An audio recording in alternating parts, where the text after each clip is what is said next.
Hi, I'm Tim. Welcome to our channel and thanks for logging on. Today we're discussing the Rolex Oyster Perpetual reference 114200. You can see this 34mm 2015 Baselworld debut and purchase it on our website. Subscribe to our YouTube channel if you enjoy these videos, and please click on the card in the upper right hand corner of the screen at any time during this video to see our full listing for this red grape dialed Rolex Oyster Perpetual with additional accessories included, high resolution images, and naturally full pricing details. Now on my wrist, 6 1/3 inches, 16 centimeters in circumference. You can see that this is the middle case size of the 5 separate case sizes that Rolex debuted for the Oyster Perpetual at Baselworld 2015. Now the watch features a number of elements that make it wear a little bit larger, including solid end links for the bracelet and a case that's more cushion shaped than round, but it's still easily compatible with a smaller wrist. Even if your wrist is as small as perhaps 13 to 13.5 centimeters in circumference, you're going to find that the 34mm Rolex Oyster Perpetual wears quite well. Now you'll also note that it's reasonably slim, and with a nicely sloped case flank and domed bezel, this is an easy watch to slide underneath a formal cuff. It's thicker than it looks, actually, 11.5mm, but that's by no means thick, and with a sloped case flank like that, there is no dress cuff or tight sleeve that can't clear this case. Now from lug to lug, the measurement is 43.5mm, so about 1mm less when all is said and done than a 36mm Rolex Datejust or 36mm Day Date.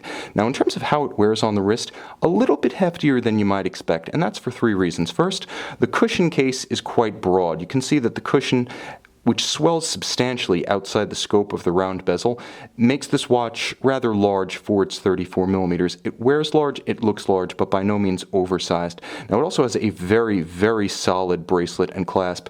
All solid links, end links, center links, milled out clasp. And finally, there is a solid case back with beautiful satin finish such that it adds more solidity, mass, and water resistance to the finished product. So these are the reasons why the watch has impressive mass on the wrist. Now in terms of what you're actually getting from an ergonomic standpoint, you're getting Rolex's superb Oyster bracelet. You can see how it's scalloped underneath to remove material between the links such that it won't pinch skin or pull hair.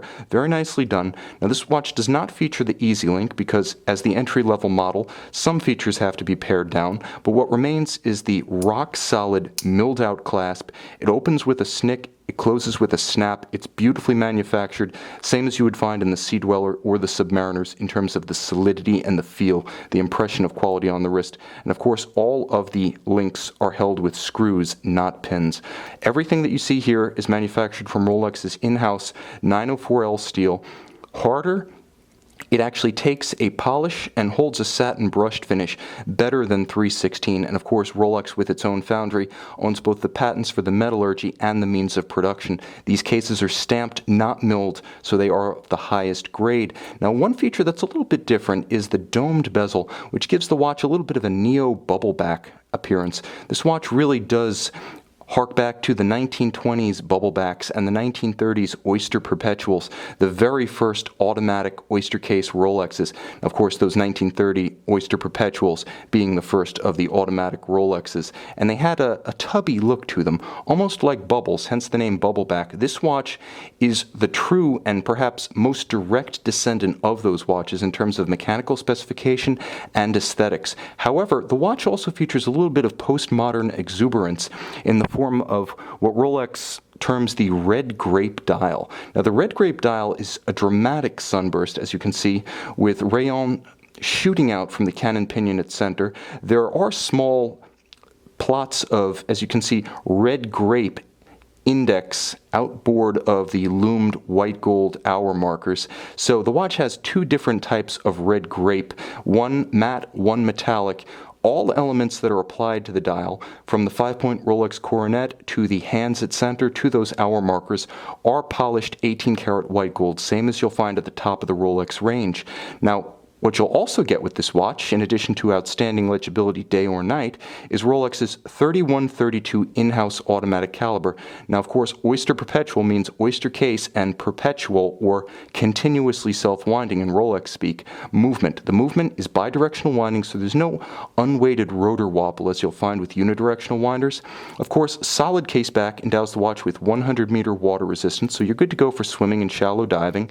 It does feature hacking seconds, pull the crown, stop the balance, synchronized to a known accurate reference time, and all of the in-house standards: Rolex's Parachrome Blue, anti-magnetic Breguet overcoil hairspring, a full balance bridge, free sprung, uses microstella adjustment nuts to hold a regulation by a watchmaker in the face of time and shock. The watch also features a 45 to 48 hour power reserve. Thanks to the absence of a date, it'll run a little bit longer than a mechanically similar Sea Dweller or Submariner or Datejust. And finally, of course, COSC certified Swiss chronometer, but Rolex goes the extra mile to also test the watch after it's been cased up at Rolex to ensure that not only is the movement COSC certified, but the watch fully cased up still meets the international chronometer standard 3159 and then some. As per Rolex's in-house superlative chronometer standard, the watch has been regulated to -2 +2 seconds over 24 hours. All told, it's a ton of content for a 34mm timepiece, and as one of the most direct descendants of Rolex's legendary Oyster Perpetuals from the 1930s, this is in many ways a living legend and a true connoisseur's Rolex. You can see it and you can purchase it on our website.